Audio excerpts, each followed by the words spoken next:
পশ্চিমবঙ্গে প্রাথমিক শিক্ষকরা খুব চিন্তিত আছেন রিগার্ডিং 2 বছরের মধ্যে তাদেরকে প্রশিক্ষণ কমপ্লিট করতে হবে। ইতিমধ্যে বেশ কয়েকদিন আগে ডক্টর সুকান্ত মজুমদার কেন্দ্রের রাষ্ট্রমন্ত্রীর সঙ্গে আমার কথা হয়েছে, তিনিও বিষয়টা দেখছেন। গতকাল বিহারে ছিলেন কেন্দ্রের এইচআরডি মিনিস্টার, মানে এডুকেশন মিনিস্টার ধর্মেন্দ্র প্রধানজির সঙ্গে আমার দীর্ঘ কথা হয়েছে। তিনি আমাকে বলেছেন যে পশ্চিমবঙ্গের প্রাথমিক শিক্ষক শিক্ষিকাদের অ্যাসিওর করতে ভারত সরকারের পক্ষ থেকে সুপ্রিম কোর্টের যে জাজমেন্ট আছে সেই জাজমেন্টের পরিপ্রেক্ষিতে যাতে গোটা ভারতবর্ষেরই এত সিনিয়র শিক্ষক শিক্ষিকারা অসুবিধায় না পড়েন, তার জন্য প্রয়োজনীয় উদ্যোগ গ্রহণ করার সিদ্ধান্ত হয়েছে এবং আসু সেটা হবে। এইটা আপনাদের মাধ্যমে পশ্চিমবাংলার সমস্ত প্রাথমিক শিক্ষক শিক্ষিকাকে জানাচ্ছি। মিস্টার ধর্মেন্দ্র প্রধানের মেসেজ তিনি আমাকে বলেছেন, আমি ওনার অনুমতি নিয়েই কনভে করছি। 1 নম্বর। দ্বিতীয় নম্বর হচ্ছে, এই সুযোগে চোরামূলে দুর্নীতিগ্রস্ত চোর কিছু শিক্ষক নেতা 2000 থেকে 5000 টাকা শিক্ষকদের কাছ থেকে চাইছেন আইনি লড়াই করার জন্য।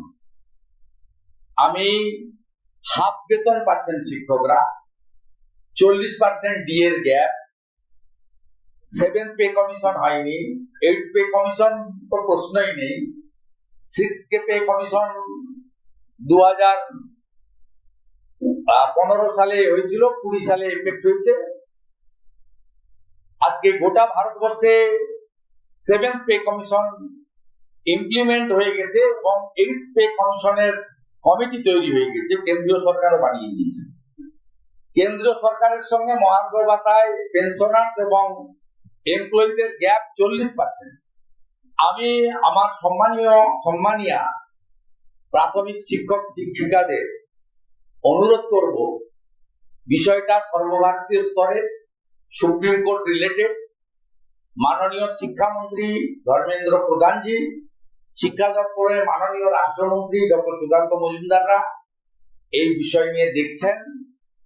ধর্মেন্দ্র প্রধানজি অ্যাসিওর করেছেন যে তারা আইনি পথেই, উনি যে টার্মটা আমাকে বলেছেন আমি বলবো না, লিগ্যাল টার্ম, কিন্তু আমাকে উনি আশ্বস্ত করতে বলেছেন শিক্ষক শিক্ষিকাদের।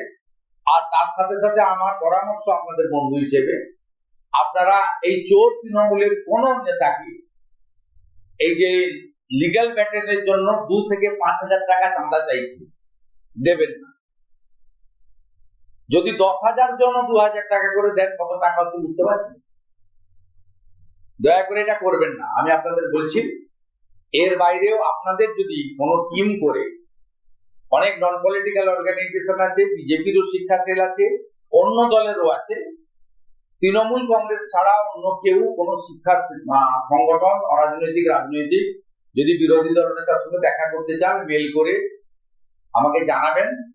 আমি আমার বিধানসভার অফিস হোক বা আমার অন্য অফিস, অরাজনৈতিক অফিস, কোন অফিসে আপনাদের সঙ্গে আমি ডেলিগেশনের সঙ্গে মিট করে দেব।